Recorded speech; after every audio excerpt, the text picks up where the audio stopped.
ചേച്ചി എന്നെ വഴക്ക് പറഞ്ഞു. പഴയത് മാറ്റിയത് കൊണ്ടാണ് ഈ നാട് ഇങ്ങനെയായത്. പുതിയത് വേണം, പക്ഷേ പഴയതിനെ പാടെ അവഗണിച്ചുകൊണ്ടാകരുത്.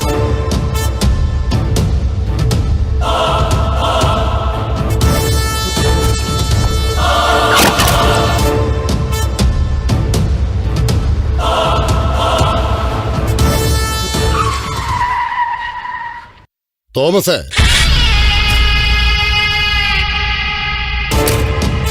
നാളത്തെ ഗ്രാമസഭയിൽ നീ വരണം. ഞാൻ പറഞ്ഞതേ നടക്കാവൂ.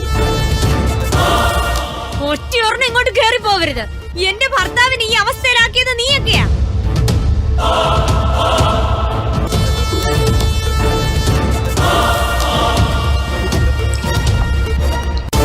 സ്വാഗതം പറയാനായി വാർഡ് മെമ്പർ പ്രീതിയെ ക്ഷണിക്കുന്നു.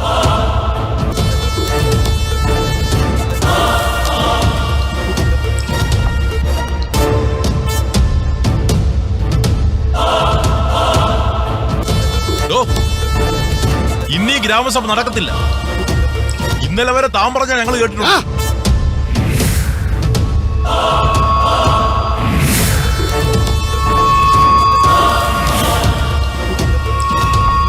ഗ്രാമസഭ നടക്കും. ഇതിനു മുമ്പും ഈ കോറം കൊണ്ടൊക്കെ തന്നെയാ ഗ്രാമസഭ നടന്നിട്ടുള്ളത്.